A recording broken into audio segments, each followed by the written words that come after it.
আপনি যদি চান আপনার ছেলে মেয়েকে দিয়ে পড়াতে পারবেন, তবে আপনার একটা আবেদন লাগবে।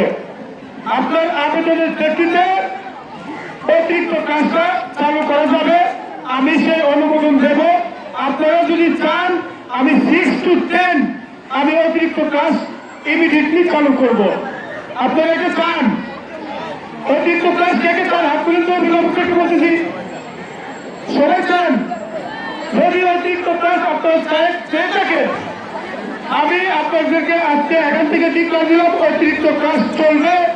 এবং আরেকটা জিনিস আপনাদেরকে বলি যে শাহবাজপুর স্কুল, ভুদল স্কুল, ঢাকার স্কুল, আমাদের যে আশেপাশে যে কয়টা স্কুল আছে তাদের অর্ধেক টাকা আমরা নেব না।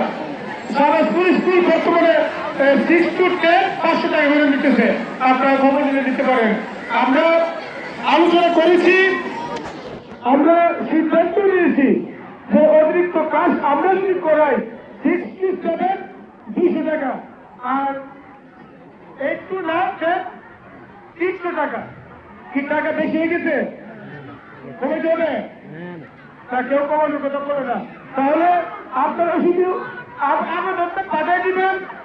অবশ্যই আপনারা অভিভাবকদের আবেদন করতে হবে, তাহলে আপনারা চিন্তা করবে না। ধন্যবাদ। আপনারা এই যে দুপুরে আপনাদের মূল্যবান সময় নষ্ট করেছেন আমাদের এই মিটিং এ উপস্থিত হয়ে। আপনারা আপনাদের ধৈর্যের ভাগ ভেঙে গিয়েছে, অনেকের নামাজ পড়বেন, নামাজটাও বিলম্বিত হয়ে যাচ্ছে। আপনাদের আজকে এই সমাবেশে আপনাদের এই সমাবেশে আসার জন্য আপনাদের মন্ডু উচ্চ বিদ্যালয়ের কার্যকরী কমিটির পক্ষ থেকে ধন্যবাদ জানিয়ে, তার আগে আমার ছোট ভাই রমজান ইতিমধ্যে আপনাদের সামনে 2-1টি কথা বলেছেন। এসএসসি পরীক্ষার্থী তোমরা যারা আছো, তোমাদের জন্য একটা রুটিন এবং একটা কলম। সজীবকে বলবো তুমি দ্রুত একটা রুটিন এবং একটা কলম এসএসসি পরীক্ষার্থীদের হাতে দিয়ে দাও।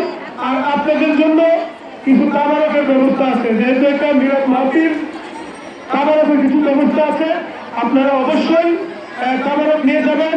আর ছাত্রছাত্রীদেরকে বলছি, তোমরা যার যার কাছে তোমরা অবস্থান নিবা, তোমাদের তাবারক তোমাদের কাছে পাঠিয়ে দেওয়া হবে। ছাত্রছাত্রী